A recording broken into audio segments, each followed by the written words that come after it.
I embarked on a life-changing journey, moving miles away from home to live abroad.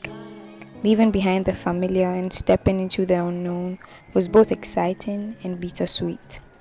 I had a mix of emotion, but I trusted that the experience would bring growth and new perspectives. God was with me. While I missed the comforts of home and the cherished memories I've created with my friends and family, I was also eager to share the new chapter of my life with you all. Whether you dream of moving abroad or simply love exploring different perspectives, this video is your guide to the wonders and growth that comes with living beyond borders.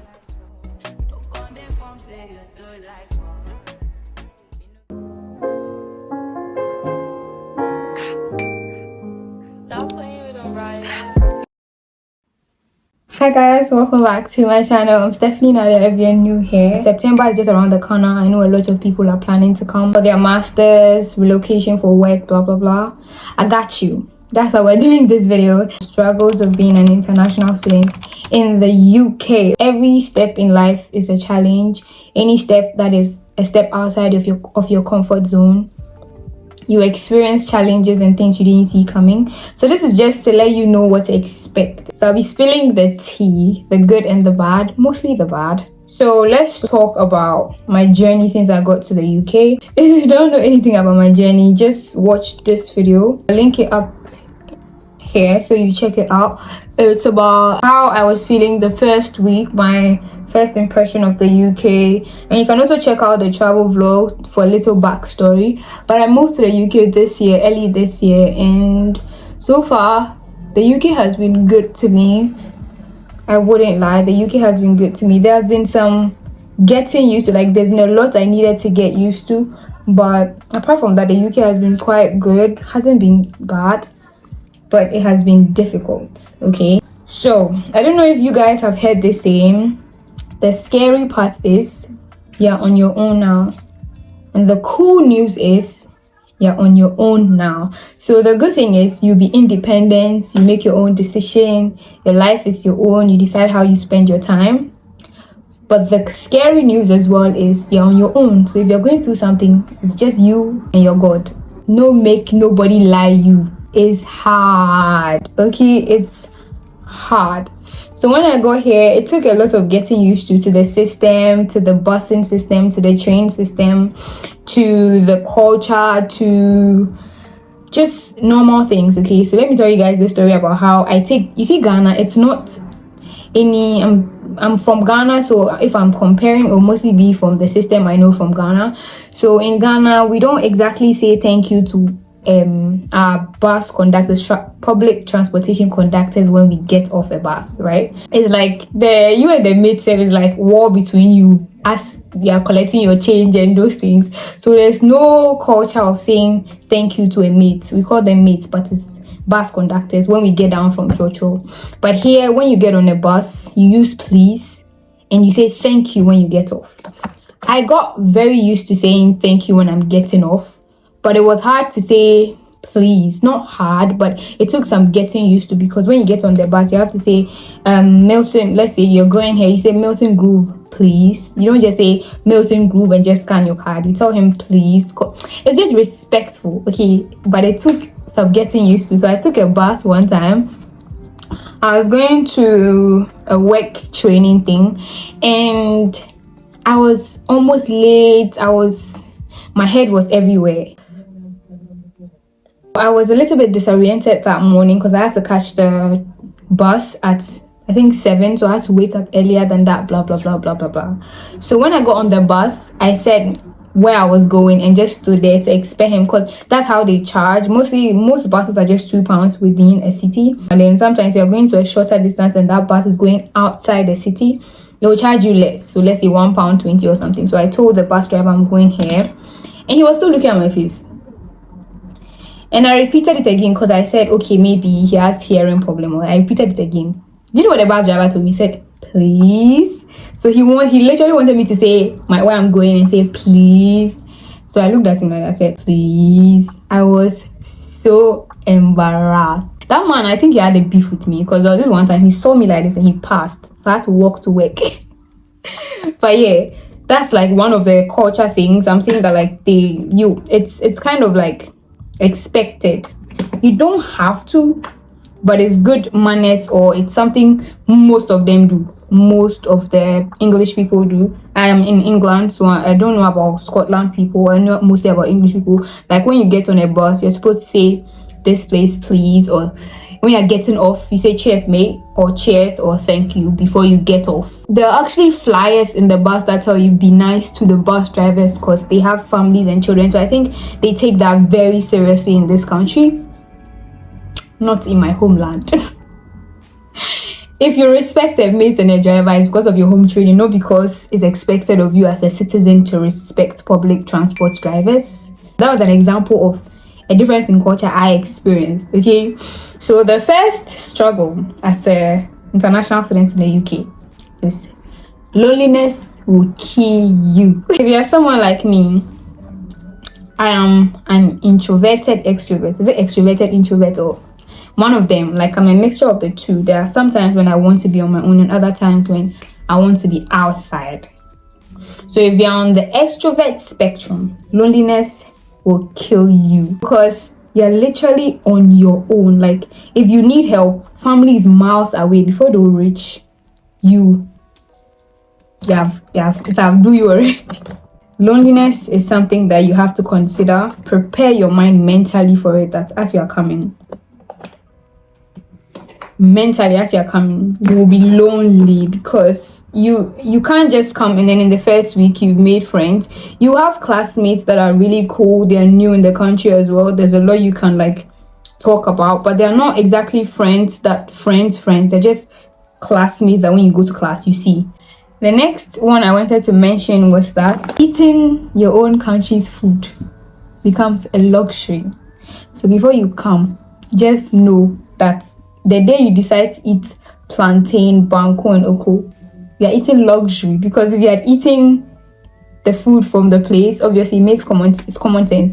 It will be cheaper than to go to the African shop, because the African shop in my city is not the cheapest. It's cheaper to shop in Sainsbury's and the rest, like Aldi, Lidl, Tesco, than to shop in African shops, according to what I've experienced in my city. Because if you shop in African shops, you're buying something they don't exactly grow in that city, so it will be obviously more on the more expensive side.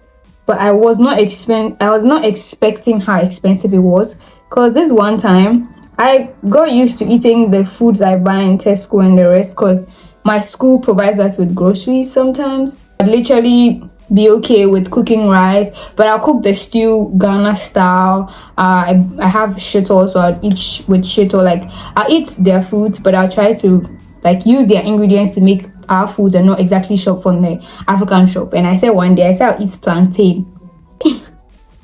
I'll eat plantain and sadia sausage. I picked 2 chicken sausages and plantain, like five fingers. Yes, 5 fingers. When I reached there, they said £17. That £17 in Tesco would have shopped for a week for me. Would have shopped in Sainsbury's for a week worth of groceries. But it bought only plantain and chicken sausage. I was like, no. We have to get used to the food here, because is not that expensive, but it's not the cheapest as well, right? I feel because I'm new, I tend to convert a lot. If you say you convert, you starve yourself. But it totally makes sense, because that's not where it is grown. So obviously it will be expensive, but it still takes some getting used to. Check on your international student friends, okay? Some of them are not okay. Some of them are not okay. But you can't obviously say, because who sent you? The people you'll be able to maybe talk to a lot are your close friends. They're the ones that would know exactly what is going on. But your family, your parents, your direct family members, you'd have to tell them you're okay, because if you don't tell them you're okay, they'd worry themselves, and you don't want that. So there's a lot of I'm fine going on, but check on your friends in other countries, okay? Check on their mental health, because hey, heals you. The only thing that will keep you going sometimes is God. Because when I came, I'm not gonna lie, when I came fresh, I slacked a lot on my prayer life because I was, maybe you will not see it in my vlogs, but I was going through it. Not financially, because when you come fresh, you have money.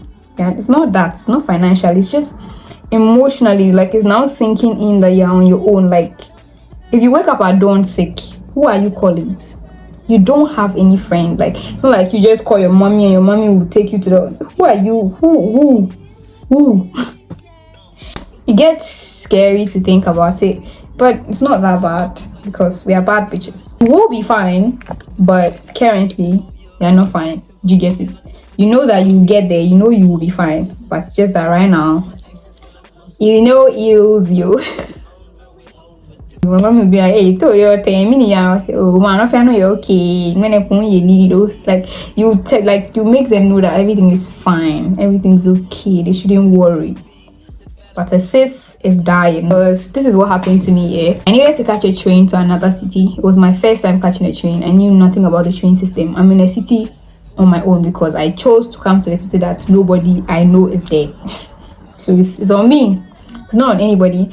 So I was taking a train for the first time because I picked up a shift from work in another city, and I decided to book a train to wherever I was going. So I don't know anything about platforms. So trains work in such a way that, like, it's like planes. There's gates, this gates, that's gates, this, but they call it platforms, like where you wait for your train. I didn't know much about the train system and anything. So when I got to the train station, I needed help to find my platform because I booked it on an app. So I needed to find my platform and go to my platform. But on sometimes, like, it's on the screen, but sometimes even though the train time is getting close, your platform has still not been decided, so it's not on the screen. I don't know what's happening that day, but I think it wasn't clicking to go and ask the tickets people. So I saw a policeman at the train station, so I got close to him in an attempt to say, hi, I'm going here, I need your help to find this, where this train would be, because I thought if it's like acting that patch circle xoxo when he, then they'll point to that circle xoxo is here, go and take you back. So that's what I thought, that's what I was expecting. And I got close to him and I was like, hi, I need your help, blah blah blah. And the man literally looked at my face and did like I should die. In that moment, it wasn't funny. Right now I can laugh about it because, like, I've experienced it and it has passed. Like, I'm just happy I was able to find my train before the train left. But the policeman, I don't know if it was trains, I think it was a policeman, yes. He literally looked at me and turned his back to me. All I needed was to ask where my train was. When I found the train, I don't know how I found the train, but when I sat on the train, you see those tears that you're sitting down normal, but the tears are falling. You're not crying, but the tears are falling. It was a morning where I was trying to find a train. I was trying to find, like, it was a new city I was going to. I've never used a train before in my life.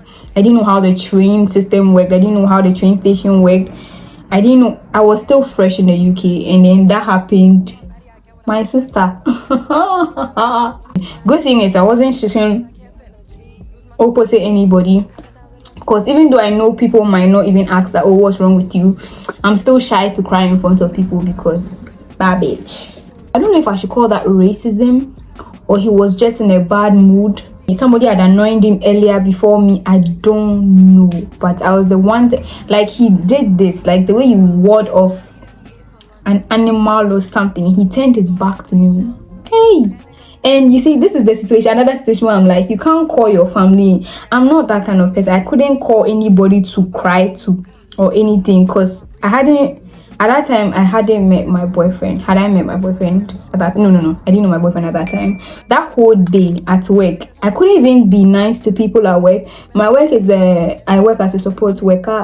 I feel like every video I mention this, but I work as a support worker, so you have to emotionally be there for such a job. Do you get it? You can't be emotionally absent for such a job.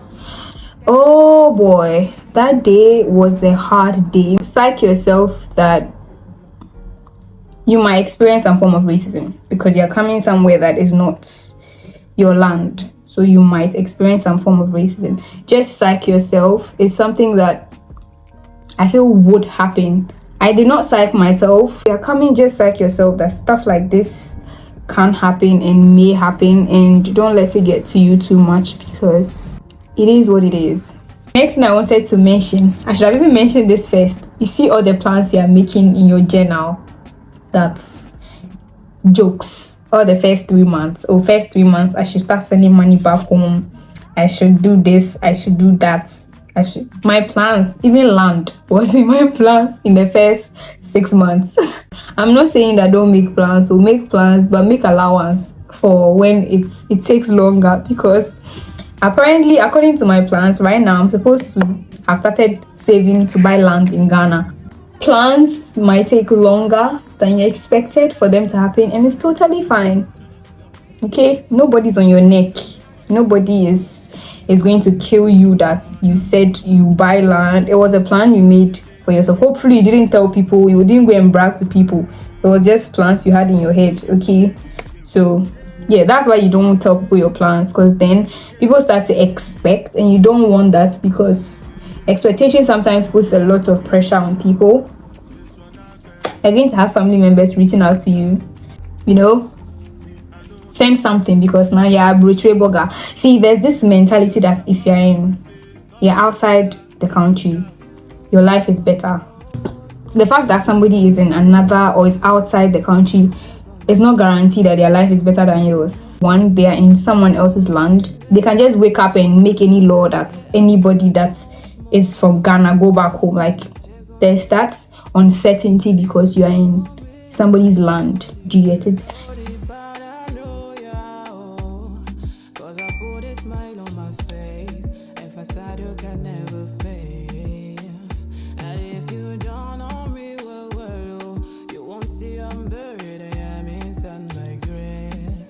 I know my face looks scary, but don't get distracted. The next thing I wanted to mention is going back to where you once called home becomes a luxury. Going back home becomes something you have to plan for. It's like planning a trip or a vacation, even though it's home. So going back home becomes a luxury because of the plans you have to make, the plane, the off days you have to book, leave days that you could have been working to make money, and the shopping you have to make for people because you're outside the country and you're coming to Ghana. So what's your use? And you don't even have a choice, because my sister, when you were also there, you were expecting it from family members that were in Abrotri.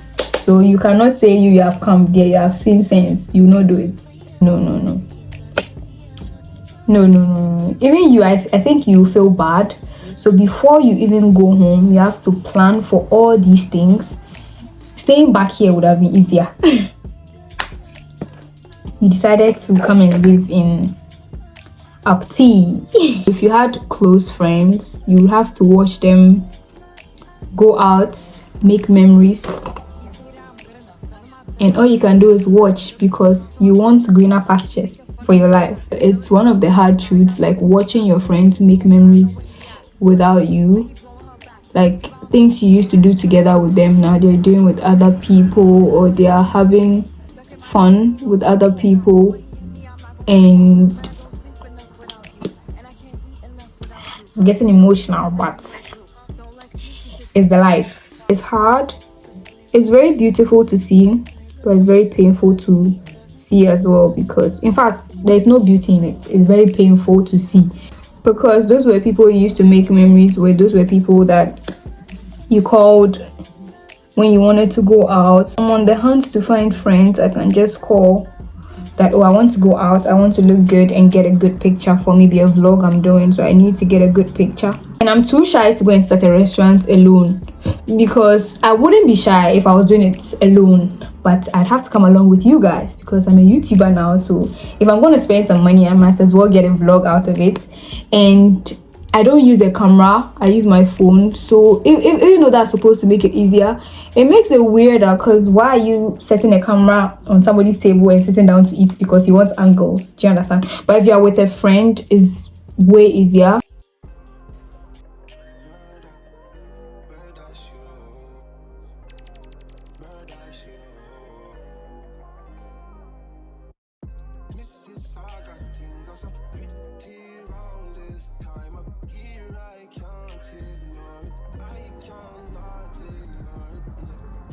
tax. Okay, you need to, I think Jasmine, I saw Jasmine's video before coming to the UK, and she mentioned tax, and I was thinking, oh, maybe it's an exaggeration or something. You can only work 20 hours, that's fine, but then the UK has this rule where the higher you earn, the more tax you pay, sort of thing. So if your salary is coming and it's above a certain amount, tax has to be deducted from it. So when you pick up more shifts to make more money, you are working for the nation as well, because the nation will take their own too from it. So it's just how the system works. You work more, you pay more. So it's painful, but yes. So right now, do you know what I do? When my salary comes, I don't even check my pay slip. I don't want headache. No, because even YouTube money gets tax deducted from it. Yes.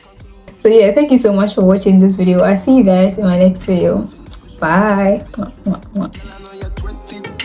Seen something that you never should have been exposed to. Yeah, who I got protect you when you feel you are in danger. You know I feel no new man, you know I'm not a stranger. You want to know